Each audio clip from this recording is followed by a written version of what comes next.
he lived a very ordinary life, the kind of life that never made noise. He woke up early, left for work on time, came home before dark, and slept with a clear mind. People in his neighborhood knew him as a calm and respectful man. He was not rich, not famous, and not powerful, but he had one thing people admired deeply: discipline. His days followed a routine, and his beliefs guided every step he took. From a young age, he had been taught that faith was the backbone of a good life. His parents believed that without faith, a person could lose direction.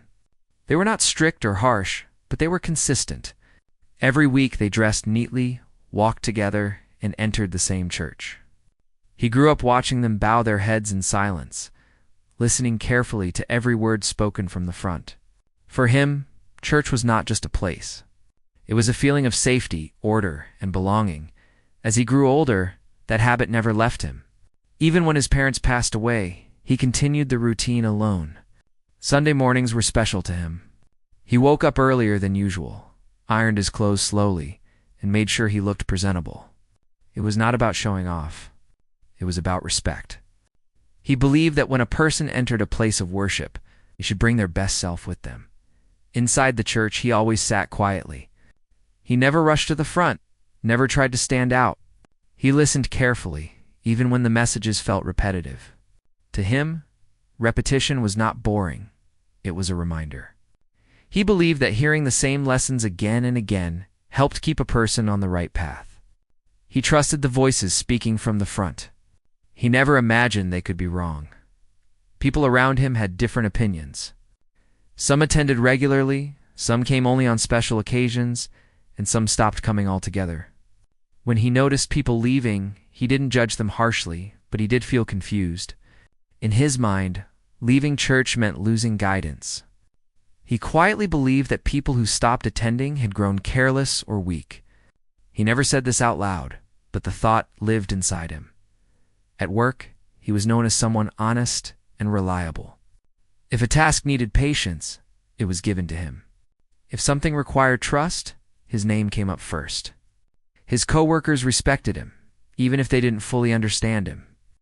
Some joked that he lived like an old man trapped in a younger body. He smiled when he heard that. To him, stability mattered more than excitement. His life moved forward smoothly, but slowly. He never chased big dreams or risky opportunities.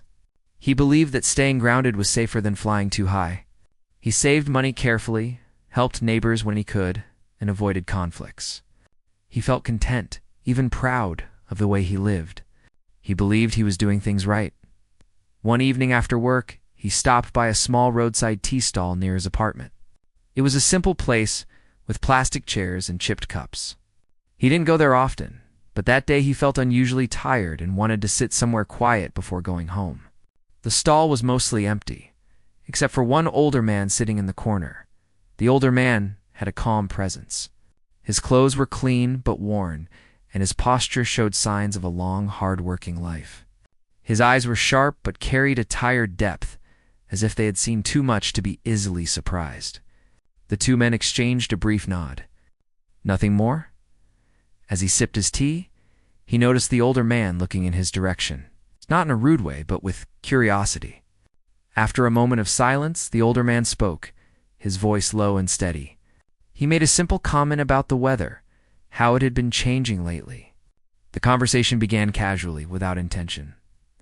They talked about everyday things: work, rising costs, how quickly time seemed to pass.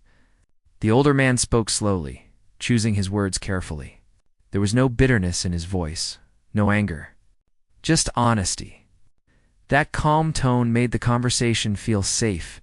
At some point, the older man noticed the neat clothes he was wearing and asked if he had just come from work. He nodded and replied politely. The older man smiled faintly and said something that felt unexpected. He said, "You look like someone who lives by rules." The comment surprised him, but he didn't feel offended. He laughed lightly and said that habits were important. The older man agreed but added, "Habits can guide you, but they can also blind you." That sentence lingered in the air longer than expected. He felt a small discomfort, but he brushed it aside. He had heard strange opinions before. People always had something to say. He believed strongly enough not to be shaken by a single comment. Still, curiosity crept in. He asked the older man what he meant. The older man didn't answer immediately. He took a slow sip of tea and looked down for a moment, as if deciding whether the conversation should continue. Then he said something simple. Something that didn't sound dramatic at all. He said, "I used to live by rules too, especially religious ones." That caught his attention. He leaned back slightly, listening more closely now. He asked politely if the older man still followed them. The older man shook his head slowly and said, "Not the way you think." There was no anger in his voice, no resentment, just calm clarity. That made the response more unsettling than if it had been emotional. People who spoke with anger could be ignored. People who spoke with calm confidence were harder to dismiss. He felt an urge to defend his beliefs, but he stopped himself. Instead, he asked why. The older man looked at him carefully and said, "Because I learned the difference between faith and people." Those words landed softly, but they carried weight. He didn't respond immediately. His mind searched for a reply, but none felt right. The older man wasn't attacking faith. He wasn't mocking it. He was separating it from something else. The conversation paused again. The tea stall felt quieter than before. The sounds of traffic in the distance seemed far away. He realized that for the first time in a long while, he was listening without planning a response. The older man finally spoke again. He said, "If you ever want to hear a story that changed my life, really changed it, I can tell you. But only if you're ready to listen, not argue." He felt something shift inside him. A part of him wanted to walk away. Another part, stronger and more curious, wanted to stay. He nodded slowly and said that he was listening. The older man didn't start the story right away. He simply said, "It's not a story that makes you lose faith. It's a story that teaches you where faith should truly live." Those words stayed with him long after he left the tea stall that evening. As he walked home, the streetlights looked the same.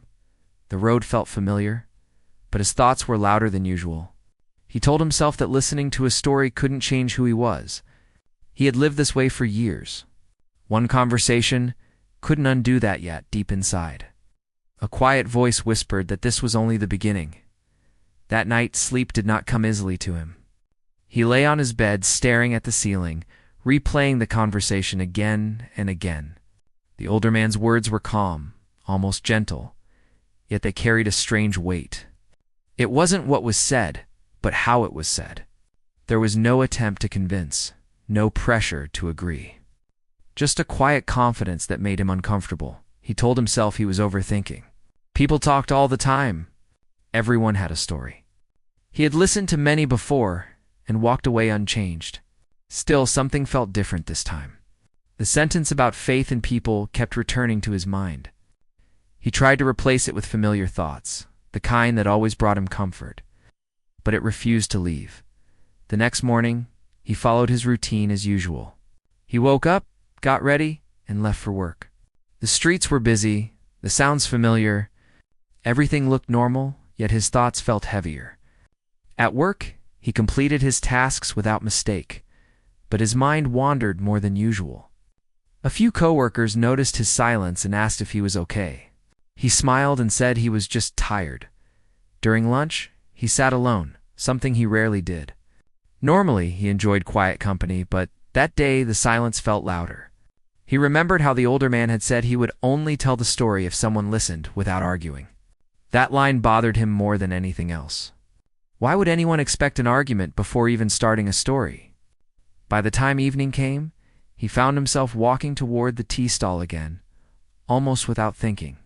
He told himself he just wanted some fresh air, maybe a cup of tea to clear his head. But deep down he knew he was hoping to see the older man again. The stall looked the same as before. The same chairs, the same dim light, the same smell of tea. For a moment he felt relieved when he didn't see the older man. A part of him was glad the decision had been taken out of his hands. But just as he was about to sit down, he noticed him arriving from the other side of the road. They exchanged a quiet nod, as if they had both expected this meeting. No words were needed at first. They sat across from each other, cups of tea placed between them. The older man studied his face for a moment and then said, "You came back." He didn't deny it. He simply said he had been thinking about what was said the previous evening. The older man nodded, as if that made perfect sense. There was no sign of pride or satisfaction on his face, only patience. For a few moments, neither of them spoke. The older man seemed in no hurry, and strangely, neither did he. Finally, the older man leaned back slightly and asked, "Are you listening today, or are you defending?" The question was direct but not rude. He felt a brief sting, then took a breath and answered honestly. He said he didn't know yet, but he wanted to understand. That answer seemed to please the older man more than a confident yes would have. The older man began slowly. He said that many years ago he was very much like him, structured, disciplined, and deeply connected to religious routine. He believed that following rules made him a good person. He never missed gatherings, never questioned authority, and never doubted the words spoken by leaders. He spoke about his younger days, when life was harder and faith felt like a strong anchor. Back then, he believed obedience was the highest form of devotion.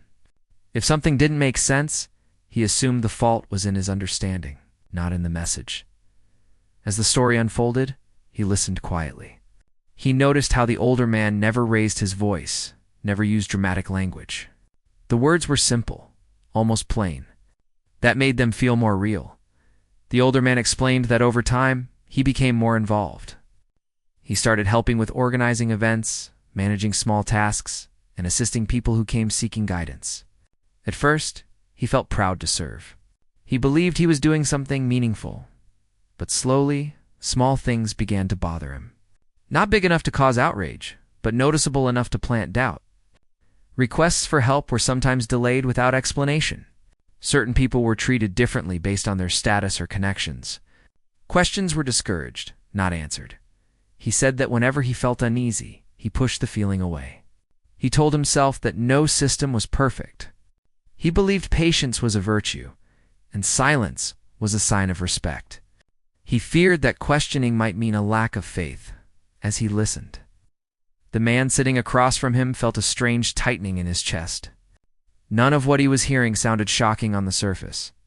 These were ordinary human flaws, yet the calm way they were described made them harder to ignore. The older man paused and looked directly at him. He asked if he had ever felt confused by something, but chose not to question it.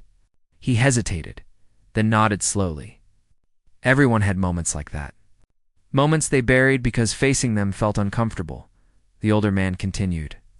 He said there came a time when he could no longer ignore what he saw.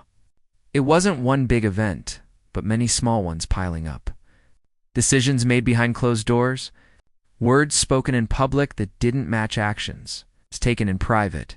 He explained that the hardest part wasn't discovering flaws. It was realizing how easily people accepted them, how fear, respect, and habit kept everyone quiet, including himself. As the story deepened, he found himself leaning forward slightly, fully absorbed. He wasn't listening to judge or compare. He was listening because the honesty felt real. The older man described the pressure to stay silent, how questioning was framed as disrespect, how doubt was treated as weakness. He said that over time, people learned to silence themselves before anyone else had to. That idea stayed with him. He thought about how many times he had accepted things simply because they were familiar, how often he had chosen comfort over clarity. The older man was careful with his words. He made it clear that he wasn't blaming belief itself. He spoke with respect, even gratitude, for the comfort faith once gave him. What hurt him, he said, was seeing belief used as a shield for behavior that couldn't stand on its own. At one point, he stopped speaking and looked away, as if remembering something heavy. The silence stretched. He didn't rush him. He felt that this silence was part of the story. When the older man spoke again, his voice was softer. He said that there was a moment in his life when everything became clear. Not because someone explained it, but because he saw it with his own eyes. He said that moment would come later in the story. Hearing that, he felt a mix of anticipation and unease. Part of him wanted to know everything immediately. Another part feared where the story might lead, as the teacups emptied and the evening grew darker. The older man said they should stop for the day. He didn't want to rush the story. He said some truths needed time to settle before more were added. He felt an unexpected disappointment. He wanted to hear more, yet he understood the reason. The older man wasn't telling a story for entertainment. He was sharing something personal, something that clearly took effort to revisit before they parted. The older man looked at him and said something that stayed with him long after. He said, "If a story makes you uncomfortable, it's not always because it's wrong. Sometimes it's because it's touching something you've been avoiding." As he walked home that night, his steps felt slower. The familiar streets didn't feel as steady as before. He wasn't angry. He wasn't confused. He was simply aware in a way he hadn't been before. He told himself that listening to his story didn't mean agreeing with it. He still believed in faith, still believed in goodness. But for the first time, he allowed himself to admit that belief and blindness were not the same thing. And somewhere deep inside, a quiet question began to form. Not a loud one, not an aggressive one, just a gentle thought asking whether he had been following faith or simply following habit. That question followed him into the night, waiting patiently for the next part of the story. The days that followed felt longer than usual. He continued his routine, but something inside him had shifted. The story was not yet complete, but the pieces already shared were enough to disturb his comfort. He found himself paying closer attention to small things. Words people used, the way authority was accepted without question, the silence that followed uncomfortable moments. He still went to church that Sunday. He dressed neatly, as he always did, and arrived on time. He sat in his usual place and listened carefully. The message sounded familiar, comforting even. Yet this time his mind noticed things it had ignored before. Not errors, not wrongdoing, just patterns. Repeated phrases. Strong statements without explanation. Emphasis on obedience more than understanding. He felt guilty for noticing. It felt wrong, almost disrespectful, to analyze something he had always accepted. But once awareness begins, it does not easily stop. He reminded himself that listening did not mean doubting. Still, the calm certainty he once felt was softer now. That evening, he returned to the tea stall again. He didn't even question the decision this time. He knew the older man would be there, and he was right. They greeted each other quietly and sat down without much conversation. There was an understanding between them now, shared silence that felt heavier than words. The older man looked at him and asked how his week had been. He answered honestly. He said he felt unsettled but not angry, confused but not lost. The older man nodded slowly and said that was usually how it began. He asked if the story would continue. The older man said yes, but warned him again that the next part would be harder to hear. Not because it was dramatic, but because it was ordinary. Ordinary truths were often the most painful. The older man took a breath and began. He spoke about the time when his involvement grew deeper. He was trusted with responsibilities, not big ones, but enough to see behind the surface. He attended meetings that were not open to everyone. He heard discussions that sounded different from public speeches. At first he thought he was misunderstanding. He believed context mattered. He told himself that leadership carried pressure and difficult decisions. He defended actions he didn't fully understand because he believed there must be reasons he couldn't see, but then he started noticing how often compassion was discussed, but rarely practiced. How help was promised publicly, but delayed privately. How some people were welcomed warmly, while others were treated as inconveniences. The older man said the most troubling part was how normal it all felt. No one acted like they were doing anything wrong. There was laughter, confidence, and a sense of importance. He realized that when behavior is repeated long enough, it stops feeling wrong, even when it is. As he listened, the man sitting across from him felt a tightness in his chest. He recognized that feeling. It was the feeling of realizing that something familiar might not be as pure as he once believed. The older man continued, describing moments when people came seeking help. Not attention, not praise, just support. Some were turned away politely, others ignored completely. Their needs were labeled as inconvenient or untimely. Later, those same needs were mentioned in speeches as examples of compassion. Even though no real help had been given, he said that was when doubt first turned into discomfort. He couldn't ignore the gap between words and actions anymore. But still, he stayed silent. Silence felt safer. Speaking up meant risking isolation. It meant being labeled difficult or disloyal. The man listening understood this fear well. He had felt it in smaller ways throughout his life. Moments when speaking felt risky and staying quiet felt easier. The older man described how he tried to justify everything. He told himself that change took time, that systems were slow, that patience was required. He believed that if he waited long enough, things would improve, but they did instead. He noticed how questioning was gently discouraged, not through threats, but through subtle pressure. Questions were met with smiles and vague answers. People who asked too much were slowly excluded from important roles. They weren't punished openly. They were simply forgotten. The older man said that was when he understood something important. Control didn't always come from force. Sometimes it came from comfort, from belonging. From the fear of being alone, the man sitting across from him shifted in his chair. These words didn't feel like accusations. They felt like observations, honest ones. The older man paused and looked down at his hands. He said there was one particular moment he remembered clearly, a moment that stayed with him long after everything else faded. It was a quiet evening, a small group meeting. Someone had raised a concern, calmly and respectfully. The concern was real, and everyone in the room knew it. But instead of addressing it, the conversation was redirected. The person was praised for their passion, then subtly warned about the dangers of doubt. The room fell silent. No one defended the concern, not because they disagreed, but because they were afraid.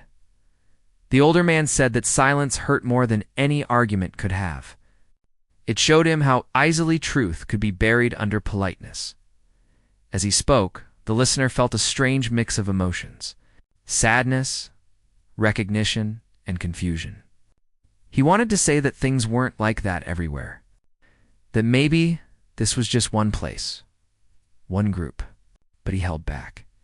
He remembered the promise he had made to listen, not argue. The older man didn't claim that everyone was dishonest. He made that clear. He said many people were sincere, kind, and genuine. That was what made the situation more painful. Good people often trusted the wrong systems without realizing it. He said the hardest realization was understanding his own role. He wasn't just a witness. He was part of the silence. He had chosen comfort over honesty, safety over truth. That admission struck deeply. The man listening felt his throat tighten. It was easier to believe in villains than to accept shared responsibility. The older man said that guilt followed him for a long time. He questioned himself constantly. Why hadn't he spoken up earlier? Why had he waited so long? The answers were uncomfortable, but honest. Fear, habit, loyalty. As the story continued, the tea grew cold. Neither of them noticed. The world around them faded slightly, as if the conversation had created its own space. The older man said that eventually, something happened that forced him to stop pretending. Not a scandal, not an exposure, just a moment of clarity. He realized that staying silent was no longer neutral. It was a choice, and that choice had consequences. He said that realization didn't come with anger. It came with sadness. Sadness for the people who trusted blindly. Sadness for the belief that had been mixed with control. Sadness for himself. The listener felt his own thoughts growing heavier. He remembered moments when he had ignored discomfort because it felt easier. Moments when he had assumed that obedience was always right. The older man ended that evening story with a simple statement. He said, "Once you see the pattern, you can't unsee it." They sat quietly for a while after that. No dramatic ending. No advice. Just silence. When they finally stood to leave, the older man looked at him and said that the next part of the story would explain why he ultimately walked away. Not from belief, but from the place he once trusted without question. As the man walked home, his steps felt slower again. He wasn't scared, but he was no longer comfortable. The ideas he had carried for years were being gently, carefully examined, not destroyed. That night, he didn't try to push the thoughts away. He let them exist. He reminded himself that awareness was not betrayal. That questioning did not mean abandoning faith. But deep inside, he sensed that the story was moving towards something final, something that would demand a choice. And for the first time in his life, he wondered whether staying the same would require more courage than changing. The next meeting happened later than usual. The older man had said he needed time before continuing, and he meant it. Days passed, then a full week. During that time, the listener felt suspended between two versions of himself. One version wanted the story to end quickly so life could return to normal. The other wanted every detail, no matter how uncomfortable. When they finally met again, it was not at the tea stall. The older man suggested a quiet walk instead. They met near a small park where people passed by without paying attention. It felt safer to talk while moving, as if the truth needed space to breathe. They walked slowly. The older man didn't speak at first. He waited until they were far enough from noise and distraction. Then he said that what he was about to share was not dramatic. There would be no shouting, no exposure, no moment that made headlines. What broke him, he said, was something simple. He began by describing a time when someone came seeking help. Not advice. Not prayer alone. Real help. The kind that can't be solved with words. The person had lost work, struggled to feed a family, and was clearly exhausted. The request was made quietly, without demanding anything. Just a hope that someone would listen. The older man remembered how the leaders responded. They listened carefully, nodded, and spoke kindly. They said they would look into it. They promised to follow up. The person left with relief on their face, believing help was coming. Days passed. Nothing happened. Weeks passed. Still nothing. The older man said he asked about it once, gently. He was told that resources were limited, that priorities had to be balanced, that patience was important. All reasonable answers on the surface. He accepted them at first. Then one evening he witnessed something that didn't fit. There was a gathering, not for those in need, but for those in charge. Food was plentiful. Laughter filled the room. Conversations were light. There was no sign of urgency, no sense that difficult choices had been made. He stood there quietly, holding a plate he didn't feel hungry for, thinking about the person who had been promised help. He realized that the problem wasn't lack of resources. It was lack of will. That realization stayed with him. The older man said what hurt most was not the decision itself, but how easily it was justified. Words were used to explain why help couldn't be given, yet no one seemed troubled by the contradiction. Compassion was spoken of constantly, but practiced selectively. The listener felt his stomach tighten as he heard this. He wanted to believe that there must have been details missing, explanations unseen. But he had promised not to argue, and more importantly, he recognized that the older man had lived this. It was not a rumor. It was memory. They continued walking. The older man spoke about how this wasn't a single event. It was a pattern. The same people were helped again and again, usually those who were already stable. Those who truly needed support were told to wait, to trust, to be patient. He said that patience became the answer to everything. If someone questioned, they were reminded to be patient. If someone suffered, they were told patience was a test. Slowly. Patience stopped being a virtue and became a way to delay responsibility. The listener thought about how often patience had been praised in his own life, how rarely it had been questioned. The older man then spoke about the moment that truly changed him. It happened on a day that started like any other. He had arrived early, ready to help with preparations. He noticed someone sitting alone, waiting. The same person who had asked for help weeks earlier. They looked thinner. More tired, the older man approached and asked how things were going. The answer was honest. Nothing had changed. Promises had not turned into action. Hope had faded into quiet disappointment.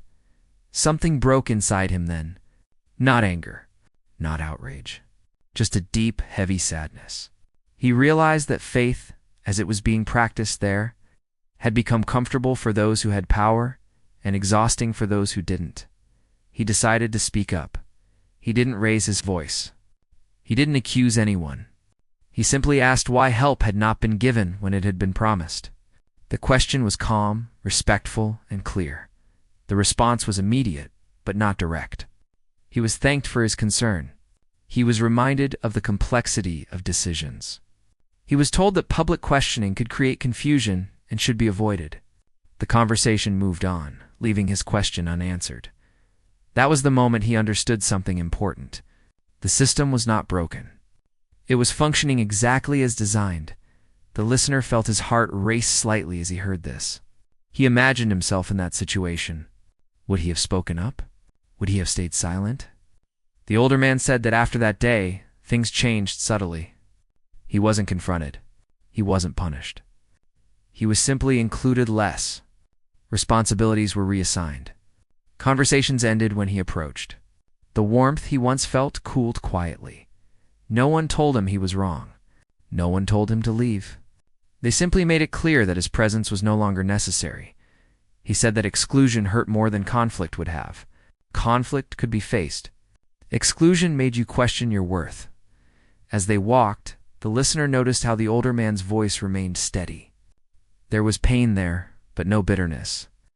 That made everything feel more real. The older man said he spent a long time trying to understand where things had gone wrong. He questioned himself first. Maybe he expected too much. Maybe he misunderstood the role of faith. Maybe suffering was meant to be accepted, not solved. But the more he thought about it, the clearer it became. Faith was never meant to replace responsibility. Belief was never meant to excuse inaction. One day, without drama or announcement, he stopped attending. Not out of protest. Not out of anger. Simply because he could no longer pretend, the listener stopped walking for a moment. He asked quietly whether that decision was difficult. The older man smiled faintly and said, yes and no. It was difficult because routine had been a comfort. It was difficult because leaving felt like loss. But it was also a relief. A release from pretending. The older man said something then that stayed with the listener deeply. He said, I didn't leave faith. I left the place where faith had stopped being honest. They stood quietly for a while after that. People passed by, unaware of the weight of the conversation. The world continued as usual. As they parted, the listener felt changed. Not convinced of anything specific, but aware of something important. That systems could look holy and still fail people. That silence could be dressed up as patience. That good intentions did not guarantee good outcomes. That night, he sat alone for a long time. He thought about the person who had asked for help. He thought about promises made and not kept. He thought about how easily words could replace action. For the first time, the idea of not entering a church didn't feel impossible. It didn't feel rebellious or wrong. It felt understandable. He still believed in goodness. He still believed in prayer. But he began to wonder whether belief without responsibility was empty. And as he lay down to sleep, one thought returned again and again, steady and quiet. If faith could not stand beside suffering, then where did it truly belong? After that walk, nothing felt sudden, yet nothing felt the same. There was no dramatic decision, no loud rejection of anything. Life continued, but it moved differently inside him. He still woke up early, still went to work, still greeted people politely. On the outside, he looked exactly the same. On the inside, he was quietly rearranging everything he believed. He began noticing how often his actions were guided by habit rather than thought. He had always believed routine meant discipline, and discipline meant goodness. Now he wondered if routine could also become a way to stop thinking. The idea bothered him, not because it felt wrong, but because it felt true. The following Sunday arrived without warning. He noticed it the moment he woke up. His body followed its usual rhythm, but his mind hesitated. He sat on the edge of his bed longer than usual, staring at the floor. The familiar urge to get ready was there, but it was weaker, like a voice speaking from another room. He didn't decide anything that morning. He simply moved slowly.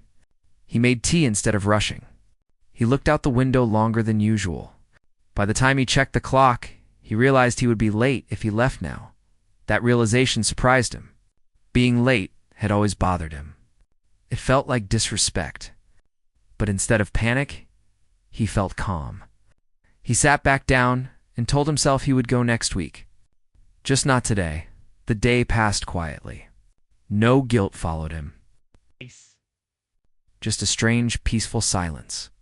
That alone unsettled him more than guilt ever could have. During the week, he found himself thinking about the older man often.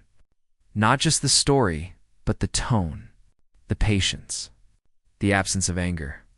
That calm honesty felt heavier than any accusation. He realized that what disturbed him most was not the failure of others, but the reflection of himself within that story. He remembered moments when he had chosen silence because it felt easier. Times when he had seen discomfort and explained it away. He had never harmed anyone, but he had not helped either. He had believed that staying out of things made him neutral. Now he questioned whether neutrality was just another form of comfort at work. He started paying attention to people more closely. Not their words, but their needs. A coworker mentioned struggling quietly, not asking for anything directly. Normally, he would have offered a few polite words and moved on. This time he stayed. He listened longer. He offered help without making it sound like advice. It felt awkward at first. He wasn't used to acting without a script, but it also felt real. He began doing small things differently. Not to prove anything, not to make a statement, just because it felt right. He checked on a neighbor he had ignored for months. He gave time instead of excuses. None of it felt heroic. It felt human. One evening, he returned to the tea stall, unsure if the older man would be there. He was. They greeted each other quietly, like people who didn't need many words anymore. The older man noticed the change before he said anything. He asked fewer questions and listened more. When he did speak, it was carefully chosen. He told the older man that he hadn't gone that Sunday. He said it without pride and without shame. Just a fact. The older man nodded slowly, not as approval, but as understanding. They talked about what it felt like to step away from routine. He admitted that it felt strange, like walking without a familiar map. The older man smiled faintly and said that maps were useful, but sometimes they stopped being accurate. The listener asked a question that had been sitting inside him for days. He asked whether the older man ever missed it. The place, the routine, the sense of belonging. The older man answered honestly. He said yes sometimes, especially at first. Habit leaves a quiet emptiness when it goes. But over time, that space fills with something else. With clarity, that word stayed with him. Clarity. Over the next few weeks, the absence became noticeable. Not to everyone, but to some. A few people asked casually where he had been. He answered politely, without explanation. Some nodded and moved on. Some looked uncomfortable. One person suggested he should come back before he lost his way. The comment wasn't cruel, but it was firm. He thanked them and said nothing more. For the first time, he didn't feel the need to defend himself. That surprised him. He realized that much of his past obedience had been driven by fear. Fear of being misunderstood. Fear of being alone. Fear of being wrong. Stepping away didn't remove those fears completely, but it made them visible. And seeing fear clearly made it weaker. At night, he thought about belief more than ever. He prayed, but differently. There were fewer words and more silence. He didn't ask for guidance as much as he listened. He didn't feel distant from faith. If anything, he felt closer to something honest. One evening, he noticed something that stayed with him. He was sitting alone, thinking quietly, and realized he didn't feel watched. That surprised him. He had never thought of belief as surveillance. But now he understood how often he had behaved as if someone was constantly measuring him. That feeling was gone. In its place was responsibility. Not imposed from outside, but chosen. He met the older man again a few days later. This time, the conversation shifted. The older man didn't talk about the past much. He asked about the present, about how it felt to live without the structure he once depended on. He answered honestly. He said it felt lighter, but also lonelier at times. The older man nodded and said, Loneliness often came before truth settled in. He asked whether the older man regretted anything. The older man thought for a long moment, then said he regretted how long it took him to trust his own discomfort. He said pain often tried to teach quietly before it shouted. Those words stayed with him as weeks passed. The distance between his old life and his new awareness grew. He didn't announce anything. He didn't reject anyone. He simply lived differently. With more intention, with fewer excuses, he noticed how often people confuse buildings with belief, habits with goodness, silence with peace. He didn't judge them for it. He had been one of them. What changed most was how he viewed responsibility. He no longer believed that faith excused inaction. He believed it demanded action. Quiet, consistent action that didn't need permission. One night, while walking home, he passed by the familiar building he had entered so many times before. The lights were on. People were gathering. For a moment he stopped. He felt no anger, no resentment, just memory. He realized then that he wasn't rejecting the place. He simply no longer needed it to tell him how to care. He turned and continued walking that night. He understood something important. Leaving wasn't an act of rebellion. It was an act of honesty. And honesty, once chosen, asked for consistency. The story was not finished yet. He could feel it. There was still a final understanding waiting, something that would fully explain why, after hearing that story, he never entered a church again. But that understanding was still forming, and for the first time in his life, he was willing to wait not out of habit, but out of truth. Time moved on, but the change inside him did not fade. It settled. What once felt uncertain now felt steady. He was no longer in the middle of questioning. He was living with answers, even if they were quiet ones. The older man became less of a guide and more of a presence. They still met sometimes, but the conversations were shorter. There was less explaining and more understanding. The story had already done its work. Now life itself was teaching the rest. One evening, while they sat together in silence, the older man said something that felt like a closing thought. He said that stories don't change people on their own. People change when they finally stop lying to themselves. That sentence stayed with him for days. He said that realization didn't push him away immediately. He stayed longer than he should have. He hoped change might come. He hoped someone else would speak. But silence remained. He realized that what had truly changed him was not the failure of others, but the honesty he had been forced to practice with himself. He could no longer pretend he hadn't seen the gap between words and action. And once pretending ended, going back felt impossible. Around this time, something unexpected happened. Someone from his past reached out.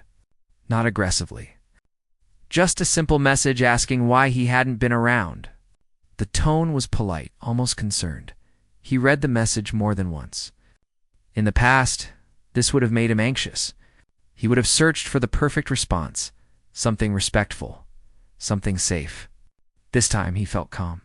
He replied honestly, without details or explanations. He said he was taking time to live his beliefs more directly. The response he received was not angry, but it was cold. It reminded him of the quiet distance the older man had described. No argument, just separation. Instead of feeling hurt, he felt clarity. That reaction confirmed something for him. Belonging had always come with conditions. As long as he followed the expected path, he was included. Stepping away revealed how fragile that belonging had been. He noticed how often people confused togetherness with truth. How easily comfort replaced care. He didn't blame anyone for it. Comfort was tempting. He had lived there for years. As weeks turned into months, his life became simpler in unexpected ways. There were fewer rules to remember, fewer performances to maintain. He acted when he felt something was right. He helped when he could. He listened more than he spoke. One afternoon, he found himself helping someone without thinking about it at all. There was no sense of duty, no expectation of reward. He acted because someone needed help, and he was able to give it. Only later did he realize how different this felt from before. Before, goodness had felt scheduled. Now it felt natural. That realization shook him more than any story ever had. He remembered how often kindness had been delayed in the past, how help had been tied to approval or timing, how suffering had been explained instead of eased. He understood now why the older man had walked away quietly. Staying would have required too much pretending one evening. He asked the older man a question he had avoided for a long time. He asked whether leaving ever felt like failure. The older man thought for a moment and said that failure was staying in a place that asked you to ignore what you knew was right. That answer settled something inside him soon after. There was a moment that sealed everything. It was small, almost invisible to anyone else. He was walking past the familiar building again. The doors were open. Voices could be heard inside. For a moment, memory pulled at him. Habit whispered. He stopped. But this time the pause felt different. There was no temptation. No inner debate. Just awareness. He realized that going inside would require him to act like the past version of himself. It would require silence where honesty lived. It would require comfort over responsibility. He didn't feel angry at the building. He didn't feel superior. He felt grateful for what he had learned there, and equally grateful for what he no longer needed. He turned away without hesitation. That was the moment he understood something clearly. His decision was no longer temporary. It was no longer a phase or a reaction. It was alignment. His actions finally matched his understanding. From that day on, he stopped explaining himself altogether. Explanations were for people who needed permission. He didn't. His faith did not disappear. It changed shape. It became quieter, deeper, and more demanding. It asked him to act rather than attend, to respond rather than repeat, to take responsibility rather than wait. People noticed the change even if they couldn't name it. He seemed more present, more patient, less defensive. He listened without judgment and spoke without fear. Some people felt drawn to that. Others felt uncomfortable around it. Both reactions made sense. He never told anyone to leave or stay. He never criticized anyone's beliefs. He understood now that forcing awareness was just another form of control. Everyone had their own moment, or they did. Late one night, as he sat alone, he thought back to the first conversation at the tea stall. He smiled quietly. He realized how close he had come to walking away that first night. How easy it would have been to dismiss the older man as bitter or broken if he had done that. His life would have continued unchanged, comfortable, quiet, unaware. That thought humbled him. He understood now why the older man had been careful with his words, why the story had been shared slowly, why nothing had been pushed. Truth, when rushed, becomes noise. When given space, it becomes clear. From then on, whenever he was asked about belief, he answered simply. He said he believed in responsibility. He believed in honesty. He believed that faith should make people braver, not quieter. He never entered a church again, not because he hated it, not because he rejected belief, but because he had learned that buildings cannot carry responsibility for you. Only people can. And he had chosen, finally and fully, to carry his own. Life settled into a quiet rhythm after that. There was no celebration, no moment where everything suddenly felt perfect. Instead, there was steadiness. He woke up each day knowing what he stood for, even if he couldn't always explain it in words. People around him slowly adjusted. Some stopped asking questions. Others accepted his silence as an answer. A few grew distant, unsure of how to place him now. He didn't take it personally. Change often made people uncomfortable, especially when it couldn't be argued with. He noticed something important during this time. Without the need to defend his choices, his energy felt lighter. He laughed more easily. He listened without preparing a response. Conversations felt less like performances and more like real exchanges between people. Occasionally, doubt still visited him. Not about his decision, but about himself. He wondered if he could live up to the responsibility he had chosen. Without rules to hide behind, every choice mattered more. That pressure was real, but it felt honest. The older man became quieter in his life, almost fading into the background. They didn't need to talk much anymore. The story had been told. The rest was living. One evening, while walking home, he saw someone struggling and stopped without thinking. He helped, stayed longer than necessary, and walked away without telling anyone. There was no pride in it, just peace. That night, he realized something simple but powerful. He no longer measured his days by where he went, but by how he showed up. And for the first time, that felt enough. Years passed, and the decision never changed. What once felt unusual became normal. He didn't count the days anymore, or think about what he had stepped away from. His life was no longer shaped by absence, but by presence. Presence in moments that mattered. Presence with people who needed more than words. He learned that faith, when stripped of routine, became more demanding. It asked him to notice pain instead of explaining it away. It asked him to act without applause. It asked him to take responsibility even when no one was watching. This wasn't always easy, but it felt honest. Sometimes he passed by the familiar building without slowing down. Other times, he paused for a second, not out of doubt, but memory. He remembered the man he used to be. Disciplined, obedient, sincere, but careful. Careful enough to stay comfortable. Careful enough to stay quiet. He felt no shame toward that version of himself. Growth didn't require hatred of the past. It required understanding it. People occasionally asked him why he chose this path. He never gave a long answer. He simply said that belief should make a person more human, not more distant. Some understood. Some didn't. That no longer bothered him. The older man eventually disappeared from his daily life. They didn't say goodbye. They didn't need to. The story had already done what it came to do. It had opened a door, not pushed him through it. One evening, sitting alone, he reflected on how one conversation had changed everything. Not because it told him what to think, but because it showed him how to look. How to separate belief from habit. How to choose responsibility over routine. He realized then that the title of his story was true, but incomplete. He never entered a church again, not because he lost faith, but because he found it somewhere deeper, somewhere quieter, somewhere that couldn't be entered by walking through a door. Faith, he learned, was not a place you go to. It was something you carry, and once he understood that, there was no reason to go back. The end.